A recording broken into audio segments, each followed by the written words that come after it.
इस वर्ष गणतंत्र दिवस परेड में खास तौर से जो सेना की व्यू रचना दिखाई देगी, रणभूमि में कैसी व्यू रचना होती है जिसे बैटल एरे कहा जाता है। आखिरकार क्यों एक सेरेमोनियल परेड से ये कॉम्बैट परेड होगी, इस सब पर बातचीत करने के लिए हमारे साथ खुद इस कंटिजेंट के यानी कि जो मार्चिंग दस्ता होगा भारतीय सेना का कर्तव्य पथ पर और 26 जनवरी को उनके सभी के हमारे साथ जो हैं वो कमांडर हैं, उनसे बातचीत करेंगे। सबसे पहले बातचीत करेंगे कैप्टन मुखर्जी से बात करेंगे, जो कि ड्रोन शक्ति जो पहली बार हम लोग देखेंगे कि ड्रोन शक्ति एक खास बस होगी, ग्लासनुमा बस जिसके अंदर होंगे कई तरीके के ड्रोन होंगे। उनसे बातचीत करते हैं कि आखिरकार क्या है उस ड्रोन शक्ति की ताकत क्या है। कैप्टन मुखर्जी, क्या होगा, किस तरह से हम लोग दिखा रहे हैं, क्योंकि इस बार हमने ऑपरेशन सिंदूर के बाद पहली बार हम लोग गणतंत्र दिवस परेड मना रहे हैं, गणतंत्र दिवस मना रहे हैं। कैसे आपकी ये ड्रोन शक्ति कैसे ताकत दिखाती है हमारी देश की सेना की? जी, जैसे हमने हाल ही की ग्लोबल कॉन्फ्लिक्ट्स में देखा है कि मल्टी डोमेन वॉरफेयर में ड्रोन्स का बहुत ही इम्पोर्टेंट कंट्रीब्यूशन होता है और इस मॉडर्न डे बैटलफील्ड में ऑपरेशनल सक्सेस अचीव करने में ड्रोन्स बहुत ही कारगर साबित होते हैं। तो ड्रोन शक्ति इंडियन आर्मी की एक इंटीग्रेटेड इकोसिस्टम है जिससे हम फॉरवर्ड एरियाज़ में ड्रोन्स का सस्टेनेंस, रिपेयर और प्रोडक्शन कर सकते हैं। इससे इसको डेवलप किया गया है इंडियन आर्मी के कोर ऑफ ईएमई द्वारा, और ये state of the art infrastructure जो है इसमें हम सभी तरीके की लेटेस्ट टेक्नोलॉजी जैसे आर्टिफिशियल इंटेलिजेंस, 3D प्रिंटिंग और क्वांटम कंप्यूटिंग का इस्तेमाल करते हैं।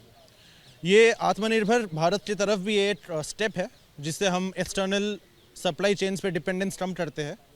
और इस व्हीकल के ऊपर जितने भी ड्रोन्स डिस्प्लेड है सभी इंडिजीनियस फ्लैगशिप ड्रोन्स हैं जिनको इंडियन आर्मी के कोर ऑफ ईएमई ने डेवलप किया है इंडिया के डिफरेंट ऑपरेशनल नीड्स को मद्देनज़र रखते हुए। तो ये हमें बता रहे हैं कि कैप्टन मुखर्जी की किस तरह से जो ड्रोन है, क्योंकि अब जो ड्रोन वॉरफेयर हम लोग देख रहे हैं, चाहे फिर वो रशिया यूक्रेन वॉर हो या हमारा ऑपरेशन सिंदूर जब हमने किया तो किस तरह से ड्रोन का इस्तेमाल किया, रणभूमि में बैटलफील्ड में किस तरह से ड्रोन का इस्तेमाल किया जा सकता है, वो इनकी बस वहाँ पे होगी ताकि अगर रणभूमि में ज़रूरत पड़ती है तो वहीं पर जाकर आप बना सकते हैं, वहाँ रिपेयर भी कर सकते हैं। हमारे साथ कैप्टन समीरा भी हैं, उनसे भी बातचीत करेंगे। कैप्टन समीरा, आप कैसे प्रतिनिधित्व कर रही हैं सेना का इस गणतंत्र दिवस परेड में?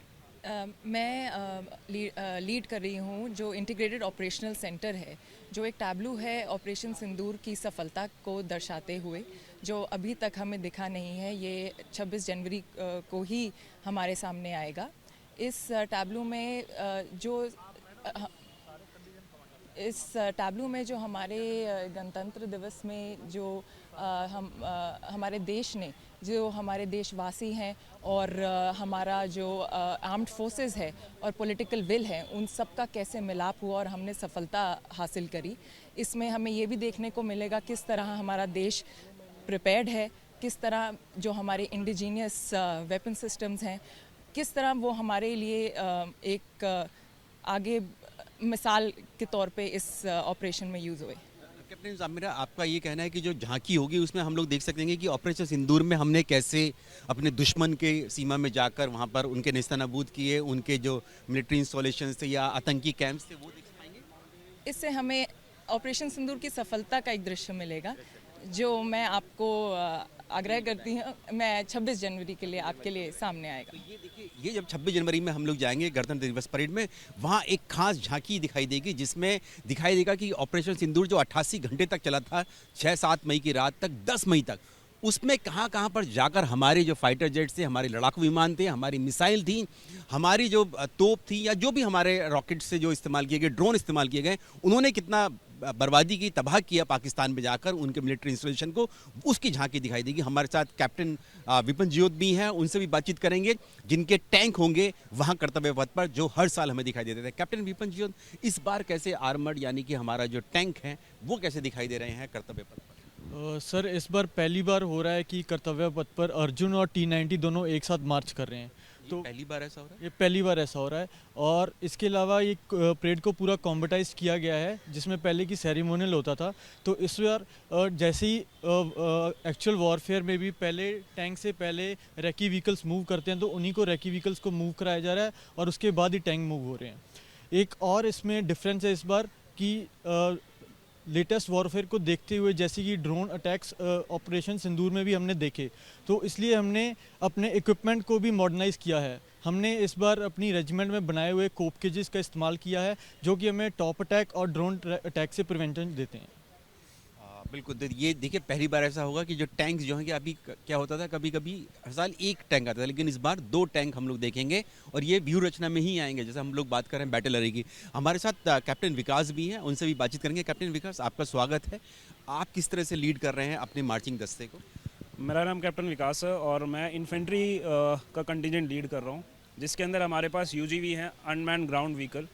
इसका बेसिकली हमारा इस्तेमाल जो होता है इन्फेंट्री का, जो लास्ट 200 मीटर 100 मीटर की जो बैटल है, जो पहले मैनुअली लड़ी जाती थी विद बेनोट एंड विद राइफल, सो उसको कैजुअलिटी कम करने के लिए वहाँ पे हम लोग इसमें यूजीवी अनमैन्ड ग्राउंड व्हीकल का इस्तेमाल करते हैं, जिसके ऊपर हमने वेपन माउंट किया हुआ है एंड हमने सर्विलेंस इक्विपमेंट माउंट किया हुआ है।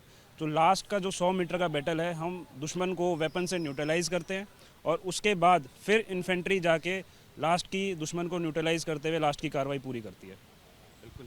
तो ये होगी। और हमारे साथ कैप्टन अनिकेत भी हैं, जो कि आर्मी एयर डिफेंस से हैं। उनसे जानेंगे कि किस तरह के उनके इक्विपमेंट्स, किस तरह से उनकी सैन्य प्रणाली जो है इस बार हम लोग देख पाएंगे।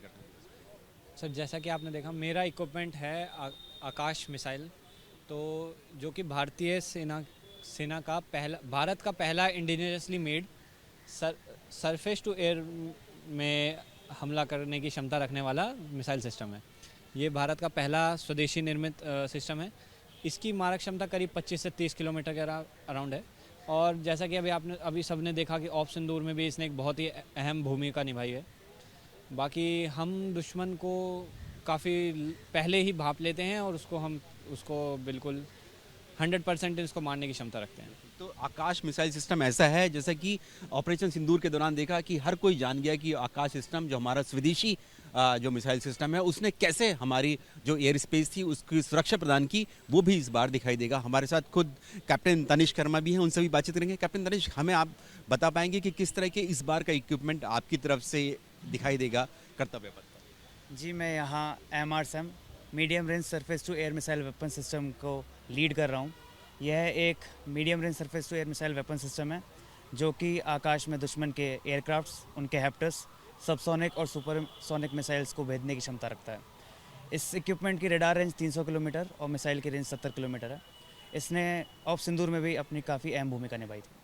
बिल्कुल, धन्यवाद कैप्टन तनिष्क शर्मा हमसे बातचीत करने के लिए। MRSAM की बात जो कर रही है, medium range surface to air missile. और हमने देखा था कि जब ऑपरेशन सिंदूर के दौरान पाकिस्तान ने अपनी फतेह मिसाइल को भेजने की कोशिश की थी, उसने हमारे ऊपर दागने की कोशिश की थी, तो हमारी इन्हीं मिसाइलों ने उसे आसमान में ही, सिरसा के आसमान में ही मार गिराया था। वो सिर्फ और सिर्फ इसी वजह से क्योंकि हमारा जो एयर डिफेंस सिस्टम था बहुत ज़्यादा मजबूत था, जिसको पूरी सुरक्षा प्रदान की गई थी कि पाकिस्तान की तरफ से आने वाले ड्रोन या मिसाइल 99% तक जो था उनको आसमान में ही तबाह कर दिया गया था और उनका नुकसान बेहद कम भारत की ज़मीन पर हुआ था। और इसीलिए कहा जा रहा है कि ऑपरेशन सिंदूर में भारत ने पाकिस्तान पर विजय हासिल की, जिसका जश्न हम लोग देखेंगे 26 जनवरी को कर्तव्य पथ पर।